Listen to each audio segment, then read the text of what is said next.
Hello. So, episode number 130. Can't quite believe it. Today is a solo episode from me. I hadn't done one in a while and would like to do them more often. So, here we are. I thought I'd give the Insight podcast community a quick life update. Then I've asked ChatGPT, I always say that wrong, ChatGPT, not TP, to help me with some questions. And finally, a couple of questions from you guys to finish off. So, first, what's been going on? Well, for the first September in a long time, I didn't go back to teaching. I spent the first month really focusing on the podcast, booking guests, getting episodes out, but also doing some social media, video editing work for people, and even got paid for some gardening as well. So all those sessions at Forders has definitely paid off with that. And then by October, I'd started to do some supply teaching to earn a bit of extra income. So I went back to my old school, which was really nice, teaching back there, seeing my old class, some colleagues. Also went to some schools where I had a pretty miserable time. The behaviour of the children, shocking. But anyway, the state of education in England will have to be a topic for another episode. Now, throughout these couple of months, it's been very up and down. I've been very up and down. Some days waking up with so much energy, applying for jobs, working on different projects, enjoying the free time that I've got.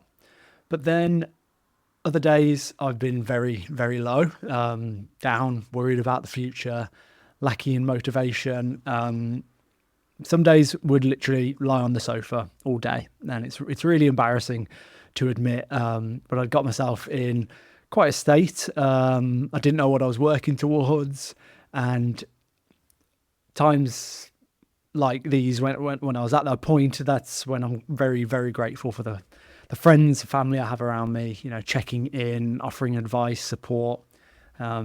It does make you wonder what other people do in the same situation who haven't got those people around them and those safety nets. And you can see how easy it would be to spiral further downwards for some people that haven't got that.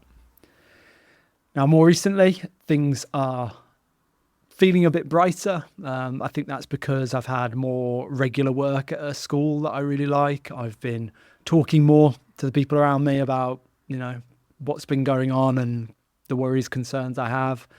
I've been, had some tough love from some people, but also the compassionate, gentle support at the same time as well.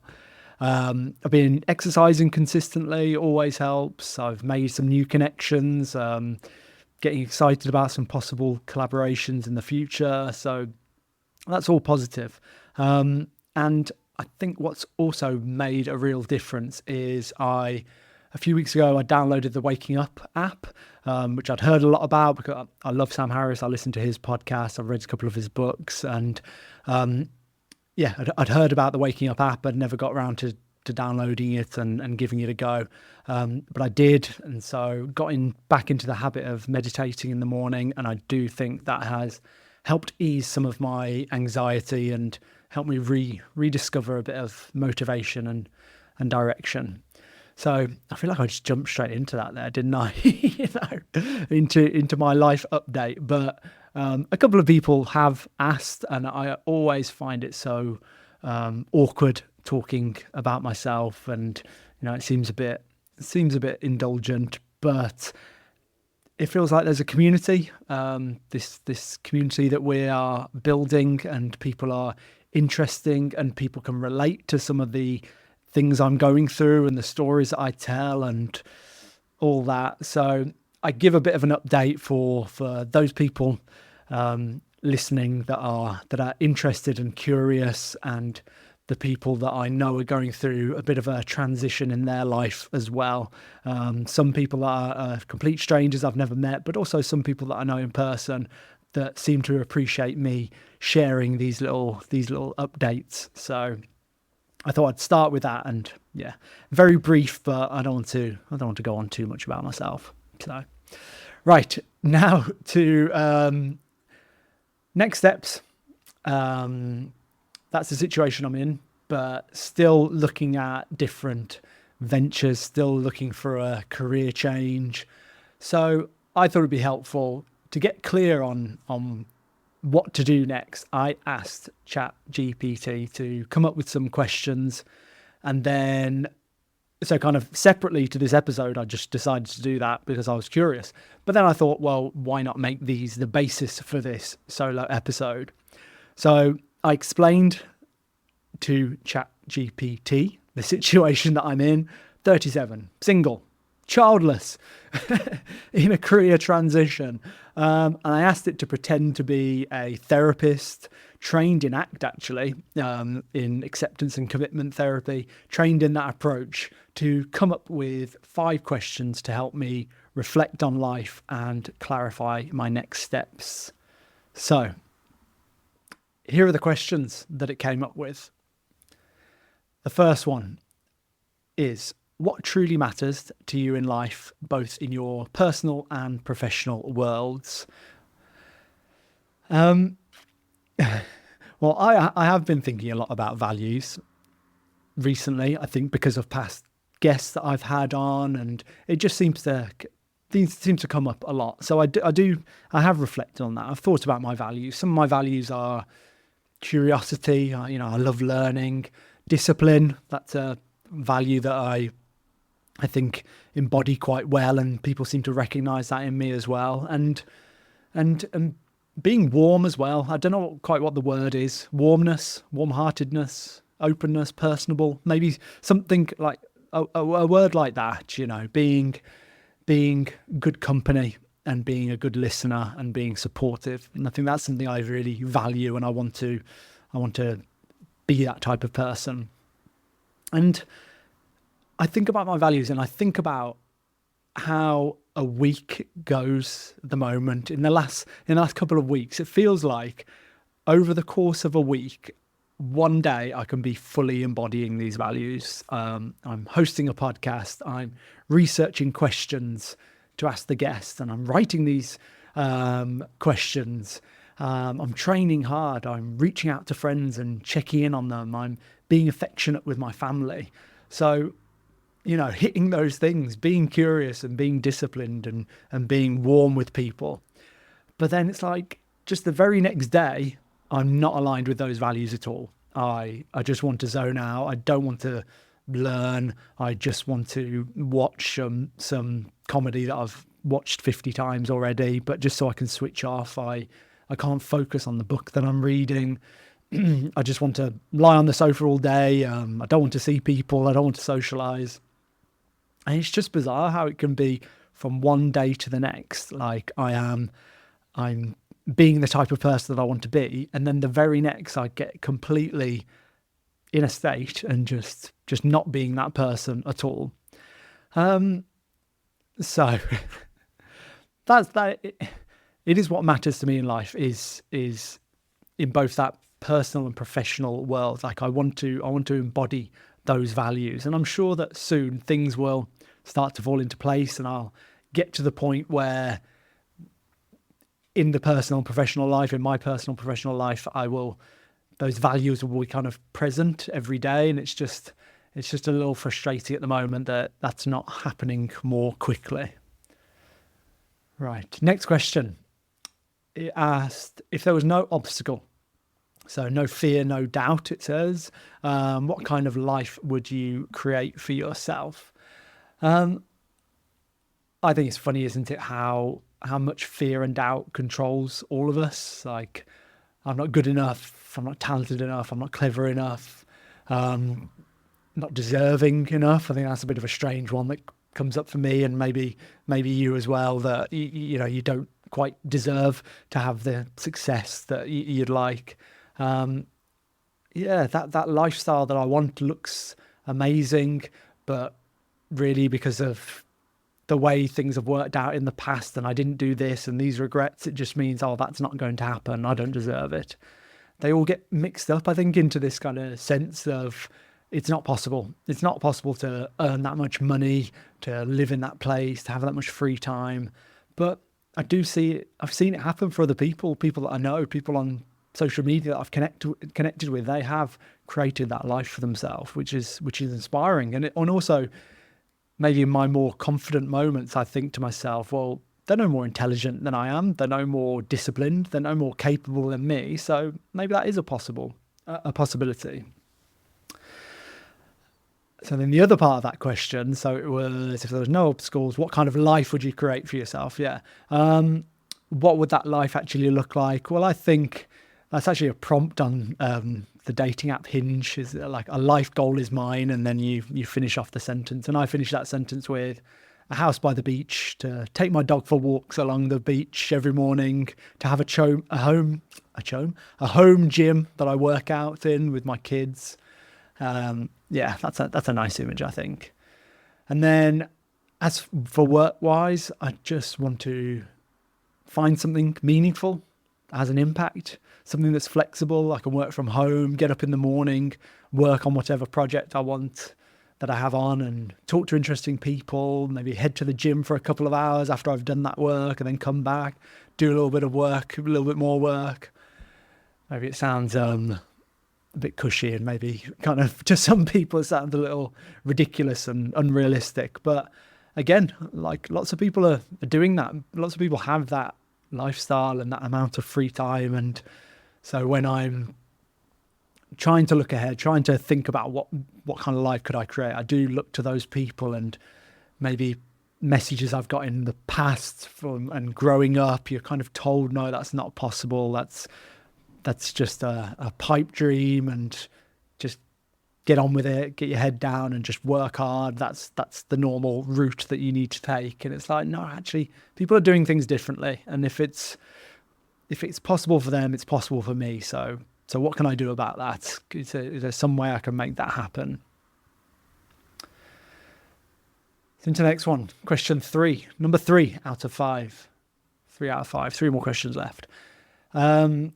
ChatGPT asked me, when you imagine your life 10 years from now, what do you hope will have changed? Well, on one side, personally, I guess I would hope to have met a partner, maybe to have had 1 or 2 kiddies by then.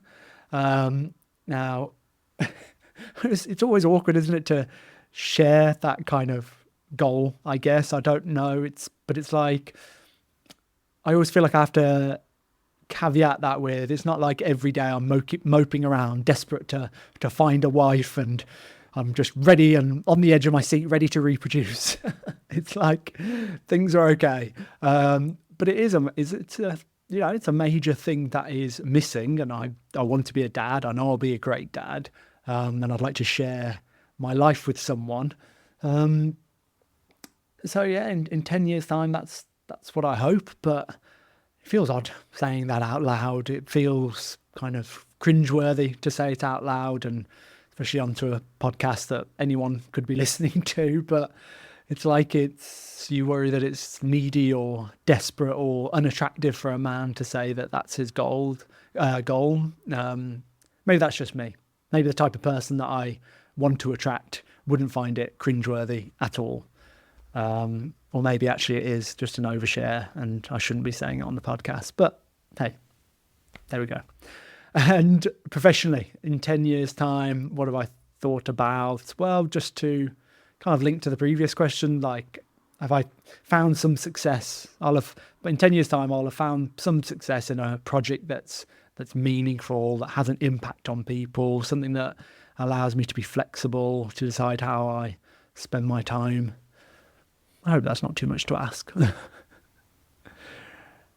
The next one, bit of a different type of question. How often do you take time to observe your thoughts, feelings, and desires without judgment? How often do you take your time to observe your thoughts, feelings, and desires without judgment? I've worked on this a lot. Conversations with podcast guests and the books that I've read and meditation, I think, have all helped massively with my ability to observe my thoughts and dissect them a little bit before reacting. So I am better at observing them without judgment. But I think in the past like 6 months or so, I'd kind of flipped between 2 extremes, where on the one hand I'm just being quick to dismiss feelings, when they come up, or laughing them off and trying to block them, or just like distracting myself really quickly from anything that is uncomfortable. But then on the other hand, I feel like I can also spend too much time analyzing my thoughts. So the question is, how much time do you take to observe your thoughts, feelings, and desires? Well, it's like on the one hand, I block them out and I'm not offering them any time. But then on the other hand, I'm spending too much time analyzing my thoughts and analyzing my options and analyzing my desires, which maybe can be just as unhealthy, like getting completely caught up in your head and just going over things and over things. And I think if I had a stronger sense of purpose, like a job that I loved, if I had children to take care of, then I wouldn't have time to ruminate over this, would I? And just obsess over my feelings and just spend the whole time like with this like mirror of narcissism, just like looking at myself, just obsessed with myself. And I don't want to be that guy at all. And I feel like sometimes I'm spending too much time thinking about myself, just looking inward and worrying about myself, when actually what I want is, to have someone else to worry about, to have a partner and to have children, someone that I've got responsibility for, and I've got to take care of them, and I need to protect them and all that stuff. And maybe that's what we're seeing in other men as well, in my position, in their 20s and their 30s and 40s, that haven't got responsibility and haven't got a goal and haven't got a purpose and haven't got people to look after. And so they're losing their way a little bit. I think we're seeing that a lot come up. Yeah. And so that's what I feel. That it's like something's missing, that purpose and that direction and that responsibility. That's the word, like responsibility for another human being or another project or lots of human beings, like people to look after. Like that's missing, and that's what I want. Okay. And the last question is, how willing are you to experience discomfort or uncertainty as part of pursuing a more fulfilling life? I think discomfort, I'm very willing. Like I'm quite used to discomfort, I think. I feel like I like trying new things. I have tried new things. I've learned new skills and I've put myself out there. I've moved abroad and lived in another country for a couple of years. I've decided that I want to run breathwork and ice bath workshops, and I've now learned it, and I got the coaching qualification. I went away and did it. I started a podcast and I had to learn all the skills associated with that. And that's all uncomfortable, and you're putting yourself out there and you're setting yourself up for a bit of embarrassment and making mistakes, but that's okay. And I've kind of embraced that.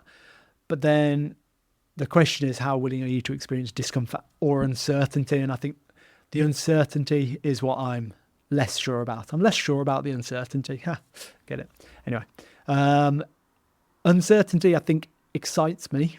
Like new beginnings, starting fresh is good. I think I kind of get itchy feet when I've been in the same place for too long. And I like change. I like new experiences and to do new things.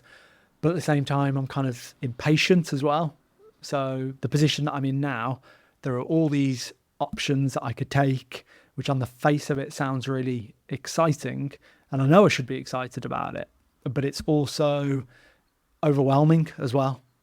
So I like the possibilities, but it's like I don't like the uncertainty of the possibilities, and I also want someone to just grab me and go, here's what you should do, Sam. Like, I know there's all these options, but actually this is the route that you should take, and then if I know what route I can take, then I can just get my head down and get on with it. So thank you, ChatGPT, for that. Now, that was probably a whole lot of me blurting out my thoughts, and I'd written down some thoughts about these questions beforehand, put some bullet points down, and maybe there wasn't, I think, kind of like maybe there's not that much substance for what to do next, when actually the whole point was to think, like, get clarity on the next steps. And maybe there's not that much clarity that I've gained from going through those questions and getting my thoughts out there into the world. But at the same time, I think it's good though to like that's the first step, isn't it? Just getting your thoughts out there, unpicking some of the thought patterns, getting an idea of my values and what the goals are. And maybe now I just need to, I don't know, invest in a life or a business coach or someone to get a more concrete plan in place. But like I said, it seems to be useful, and it seems to be that people resonate with this stuff. Just to hear that there's someone else in the same position as they are, and I think sometimes that's just comforting to know that someone else is going through the same thing that you're going through, thinking the same things, having the same insecurities. So if that's you and my little ramblings, then you resonated with, just to say, I see you and we're in this together. Send me a message if you want. We can talk. Let's make a plan together so that we can actually get clear on some steps moving forward. And I'll go over those 5 questions again, because if you're listening thinking, okay, these might be helpful for me to go through and make some notes on.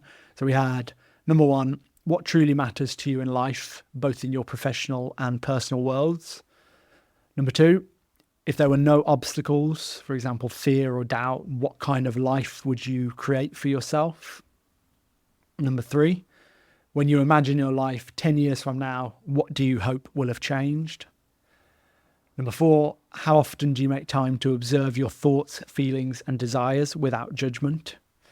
And number 5, how willing are you to experience discomfort or uncertainty as part of pursuing a more fulfilling life?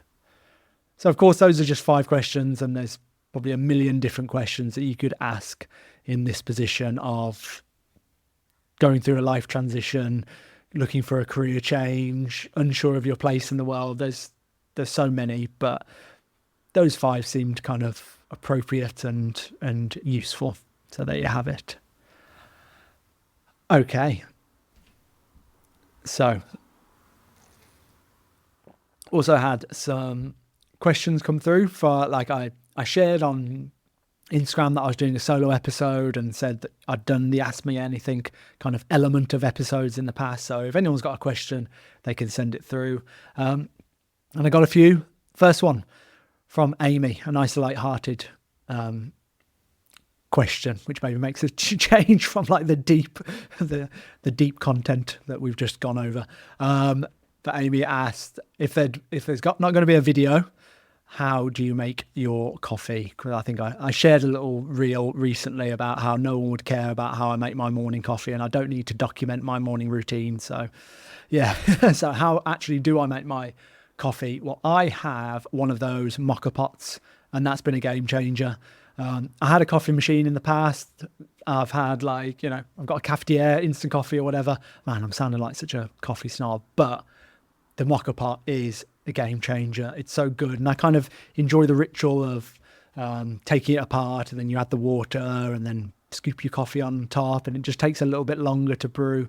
But then just the strength and the quality of the coffee is just so good. So good. So yeah, that's how I make my coffee, with a mocha pot. I feel like the strength of my coffees has just kind of increased, and now it's maybe like 2 scoops every time in that mocha. And then if I have like 2 or 3 of those every day, it's actually probably a little bit too much caffeine. So I need to be careful there. And so sometimes I throw in a decaf coffee when I'm feeling a little bit jittery. But there you go. Another question: are you job hunting within schools or looking at other options? So kind of talked about this in the little introduction, the little life update. But yeah, am I job hunting within schools or looking at other options? Well, in September, I was looking at other options. Looked at jobs in charities and ed tech companies and learning and development roles, and lots of these jobs that look really exciting, and like the skills I've built in teaching and doing my other projects would transfer over really well. But no luck with these so far. And it's like some jobs I've withdrawn from the interview because actually they're not suitable. Some I've been told I need more experience. Like they're looking for people that have got HR experience or worked in companies in the past, whatever it is. And then some I just haven't heard back from. So yeah, it's tough. And I don't know what I was thinking. I don't know if I just thought I'd find something more quickly and it'd be easier than it is. Just a bit delusional on my part, perhaps. I just thought it'd be really easy. But, you know, I've spoken to other people who have been in teaching and then got out of teaching and found other careers. And, you know, some people talk about how it's taken 3, 4, 5 months or longer to find something. And so that's comforting to hear, because actually it's only been 2.5 months, and maybe I need to, in fact, it's coming up to 3 months, isn't it? Anyway, but yeah, maybe I shouldn't be too impatient and things will come up, I'm sure. So that was over September, but then more recently I've worked in a really nice school in a really nice location, and it's made me rethink my plan a little bit to some extent, because I've been enjoying working with kids again, and you know, to be teaching them new things and seeing that spark in a child when something clicks for them and they learn something new. And I can just picture myself working there. You know, it is next to a really nice cafe that I can go to in the morning before I start work. It's on the canal, so I can have a little walk at lunchtime, or I can do a run on the canal at the end of the day. So this is what I mean about the options. Like, I'm just all over the place, because one day I'm looking at these careers in companies or teaching and learning or working for a charity, and then the next I'm like, oh, okay, maybe being a teacher isn't too bad, and this is a really nice place. Maybe I could be here. And so it's like I'm all over the place, and I need to decide what I want and get clear on what steps to take. Maybe if you're listening, you can identify with that as well. The back and forth that is just pretty exhausting. Yeah. Maybe this self-indulgent solo episode has helped me process at least some of those thoughts, and maybe I'm a little bit more clearer now, or maybe it's just as murky as it was before, when I pressed record. But there we go. And last question from Russell. What impact has physical training had on your life, and what transferable life lessons has it taught you? I think exercise and having races to enter has been really, really valuable, especially recently. Like, to have a goal to work towards, it keeps me focused, and it gets me up in the morning where maybe I've got nothing else on, nothing in the diary, but I have got a training session or a run that I need to get done. So it's like, yeah, something to focus on. And then what life lessons it offers, I think is just, it's so much. Like having a physical challenge to work towards can teach you so much, and it transfers over so well. Like, to get comfortable with being uncomfortable, for one thing. A seemingly impossible goal, like a huge goal that you think, no way I could do that. Well, you look at it and then you break it down into steps, and you work through those steps and you make progress that way. And then all of a sudden it seemed more within your reach. To be patient with results, for sure. Like, things aren't going to happen overnight. You're not going to improve your miles per minute or your bench press or whatever within a week or two. Actually, we need to be patient. And then linked to that if you stay consistent, like when you're consistent with your training, you end up being rewarded. And I feel like that's a lesson that I try and hold on to, especially at the moment. You know, keep going with the podcast, just keep being consistent, and I'm sure it's going to pay off, because I just keep putting episodes out, keep having great guests on.